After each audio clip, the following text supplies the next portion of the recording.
Ok, dans la première vidéo, on a pu voir la manière dont les Galates étaient mis sous pression par certains penseurs juifs pour mixer un peu de la loi dans leur foi chrétienne.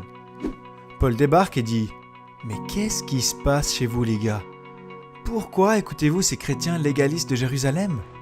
Je prêche l'évangile aux non-juifs et il ne vient pas d'un homme, même pas de Jérusalem, mais de Christ et de Christ glorifié. » J'ai parlé avec ceux de Jérusalem et ils ont vérifié mon enseignement. Vous savez également que je me suis opposé à Pierre sur cette même question à Antioche. Mais alors la question reste la même. Pourquoi ne pouvons-nous pas faire un bon mélange entre la loi et la foi? Eh bien, c'est ce qu'on va voir dans cette vidéo. On peut lier le problème des Galates avec deux domaines clés, la conversion et la sanctification.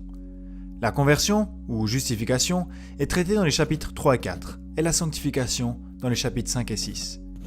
Ok, alors allons-y. Premièrement, Paul utilise l'argument de l'expérience personnelle. Avez-vous reçu la vie nouvelle que vous vivez par l'esprit en gardant la loi? Évidemment que non, parce que cela leur avait été prêché par l'évangile. Deuxièmement, en gardant la loi, ils n'étaient pas héritiers des promesses faites à Abraham, parce qu'ils n'étaient pas ses descendants. Cet accès n'était possible que par l'identification avec Christ, c'est-à-dire en croyant en lui. Et comme résultat, ils sont en lui et donc enfants d'Abraham. Mais c'est pas si facile en ce qui concerne les bénédictions. En fait, la loi a été introduite plus tard, parce que l'homme prétendait pouvoir l'accomplir, mais elle a eu l'effet d'un retour de flamme, parce qu'il n'y avait aucune chance qu'il puisse garder la loi.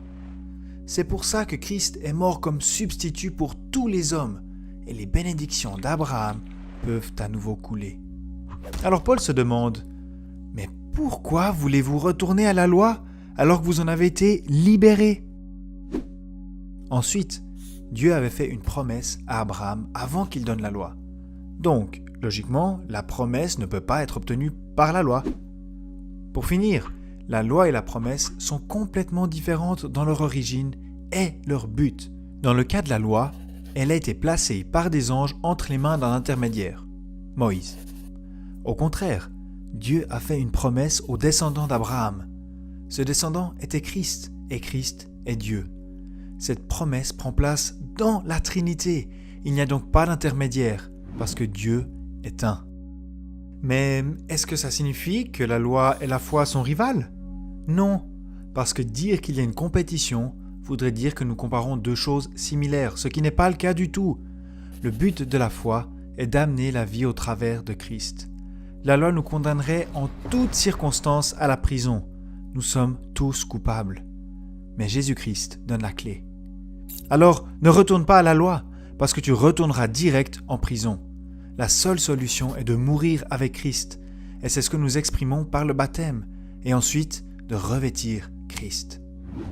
Ensuite, tu es un chrétien et tu appartiens à un système qui n'a plus rien à voir avec le monde. Pourquoi?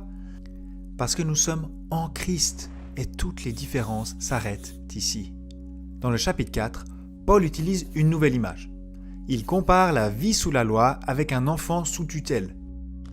Ils ont un héritage qui les attend, mais ne peuvent rien faire tant qu'ils n'arrivent pas à l'âge adulte. Cet héritage, c'est tout ce que Christ possède, et ça inclut les bénédictions célestes. Mais les Juifs ne pouvaient pas recevoir cet héritage parce qu'ils étaient encore sous la loi et qu'ils n'avaient pas l'Esprit Saint. Imagine que ton père veuille te donner une guitare, mais tu es attaché et complètement sourd. Alors deux choses doivent se passer avant que tu puisses utiliser ton cadeau. Premièrement, tu dois être libéré. C'est ce que Christ a fait quand il a payé le prix à notre place. Et tu dois récupérer ton ouïe. C'est ce qu'il se passe lorsque nous recevons le Saint-Esprit et une identité en Christ. Parce qu'il est Fils, nous sommes fils. Paul dit ensuite, « Vous savez à quel point c'était bon lorsque vous l'aviez compris au départ. Vous m'aviez reçu comme le Christ, parce que je suis en Christ, comme vous. Et maintenant vous êtes à nouveau sous la loi, et vous vous accrochez à la terre. Revenez à la racine de la nouvelle naissance pour voir Christ à nouveau. » Paul donne un dernier exemple qui nous montre comment nous avons besoin de comprendre l'Ancien Testament à la lumière du Nouveau, et non pas l'inverse. Dieu avait promis à Abraham qu'il aurait un fils. Mais Abraham s'est dit que Dieu aurait besoin d'un coup de pouce et il a eu un fils avec sa servante Agar.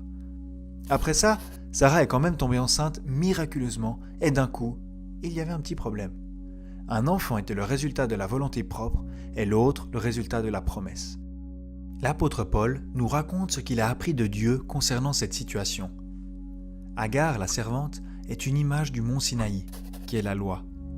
Et ça correspond à la Jérusalem d'aujourd'hui, la religion sans Christ, de l'esclavage pur. D'un autre côté, nous avons une Jérusalem céleste, la nouvelle cité. Les habitants de cette ville, les chrétiens, sont tous libres. Et comme Isaac ne doit pas dépendre d'Ismaël, les vrais chrétiens n'hériteront pas avec ceux qui veulent garder la loi. Donc pour résumer, les Galates voulaient mixer la loi avec la foi. Ça amène deux problèmes. D'abord, comment réconcilier la foi et les œuvres ? Paul dit, ça ne fonctionne pas. La foi est venue 430 ans avant la loi, donc il était possible d'être propre devant Dieu avant la loi. Et en fait, personne ne peut être justifié par la loi, parce qu'elle n'était prévue que comme miroir pour nous montrer à quel point nous étions sales et à quel point nous avions besoin de Christ. Donc chrétien, reste loin de la loi, tu en as fini avec ça. Le deuxième problème était cette pensée. Eh bien, maintenant que je suis justifié, ne puis-je donc pas garder la loi avec ma force renouvelée ? On va y jeter un œil dans la prochaine vidéo. Hey, merci d'avoir regardé cette deuxième vidéo sur l'Épître aux Galates. Il en reste encore une, on espère que tu l'attends avec impatience. En attendant, si tu ne l'as pas fait, n'hésite pas à t'abonner. Et si jamais un petit commentaire, ça gêne pas, ça dérange pas, et puis on dit à la prochaine. À la prochaine. Ciao. Ciao.